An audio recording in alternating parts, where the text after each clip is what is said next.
आइए इस वीडियो में स्टेप बाय स्टेप सॉल्यूशन के साथ इनइक्वालिटीज़ को प्रूव करते हैं। सबसे पहले है 3.5। इसके सॉल्यूशन में जाने से पहले हम इसका इंटीग्रल पार्ट अलग और रिकरिंग पार्ट डेसिमल पार्ट अलग कर लेंगे। और वो जो रिकरिंग पार्ट डेसिमल पार्ट अलग किया उसका नाम x असाइन कर लेंगे और ये पूरी इक्वेशन हम a लिख लेंगे इसको। उसके बाद वो जो रिकरिंग पार्ट है सिर्फ उसी का सॉल्यूशन रिक्वायर्ड है, उसी का सॉल्यूशन ज़रूरी है, तो हम 0.5 जो रिकरिंग पार्ट है उसे एक्सपेंड कर लेंगे। बार का मतलब यही है कि ये इनफाइनाइट टाइम्स 5 लिखा हुआ है, तो हम यहाँ पे को 2, 3, 4 बार लिख लेंगे और इस इक्वेशन का नाम इक्वेशन 1 असाइन कर लिया। अब चूँकि 5 सिंगल डिजिट है तो इसे 10 से मल्टीप्लाई करेंगे दोनों साइड्स को। अगर 2 डिजिट वाला कोई नंबर होता तो उसे 100 से मल्टीप्लाई करते, अगर 3 डिजिट्स का कोई पैटर्न होता तो उसे 1000 से मल्टीप्लाई करते। तो हमने यहाँ पर दोनों साइड्स को 10 से मल्टीप्लाई किया है, तो 10 से मल्टीप्लाई करने से point just 1 digit forward move करता है। अगर 100 से मल्टीप्लाई करते तो 2 डिजिट्स फॉरवर्ड मूव करता है और अगर 1000 से मल्टीप्लाई करते तो 3 डिजिट फॉरवर्ड मूव करता है। तो हमने इसको इक्वेशन 2 का नाम दिया। अब हमारी जो इक्वेशन 2 है और इक्वेशन 1 है, इन दोनों को सब्ट्रैक्ट करेंगे।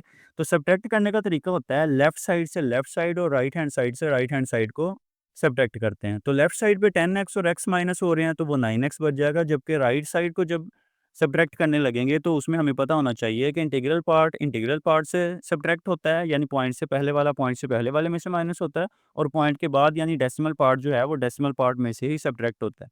तो चूंकि डेसिमल पार्ट में सभी 5 हैं तो वो आपस में सब्ट्रैक्ट होकर 5 में से 5 सब्ट्रैक्ट करेंगे तो वो 0 हो जाएंगे सारे, जबकि इंटीग्रल पार्ट में 5 में से 0 माइनस करेंगे तो जस्ट 5 बच जाएगा। और लेफ्ट हैंड साइड से 9 जो उधर मल्टीप्लाई हो रहा है वो राइट हैंड साइड पर आकर डिवाइड हो जाएगा। तो ये जो x की वैल्यू है 5/9, ये हम लेकर जाएँगे हम अपनी सबसे टॉप वाली इक्वेशन a में। वहाँ पर हमने लिखा था 3 प्लस x।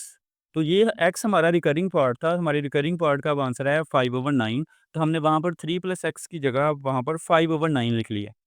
तो चूँकि फ्रैक्शन की फॉर्म में है तो इसे मज़ीद सॉल्व करने के लिए एलसीएम चाहिए। 3 के डिनोमिनेटर में तो कुछ भी नहीं है, तो 5 के डिनोमिनेटर का जो 9 है यही एलसीएम होगा। तो 3 के डिनोमिनेटर में 9 ना होने की वजह से ये एलसीएम से यानी 9 से मल्टीप्लाई होकर ऐड होगा। यही रूल होता है कि अगर आप एलसीएम से सॉल्व कर रहे हैं और किसी नंबर का डिनोमिनेटर नहीं है बाज़ाहिर, तो वो नंबर उस एलसीएम की पूरी अमाउंट से मल्टीप्लाई होकर लिखा जाएगा।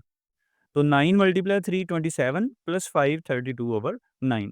सेम इसी तरह हमारे पास नेक्स्ट सॉल्यूशन है, वो बिल्कुल सेम टू सेम है, एग्ज़ैक्ट है, उसको ज़्यादा तफ़सील से डिस्कस नहीं करेंगे। जस्ट वहाँ पर 0.5 रिकरिंग पार्ट था, यहाँ पर 0.6 है, 5 की जगह पर बस 6 रिप्लेस हो गया और लास्ट पर इसका सॉल्यूशन था 6/9। तो उसे ऑफसेट कर सकते हैं, कट कर सकते हैं, 2/3 लिख सकते हैं। और लास्ट पे 0.444, तो वो भी बिल्कुल सेम चलेगा, जस्ट 5 की जगह या 6 की जगह पर 4 को रिप्लेस कर देंगे।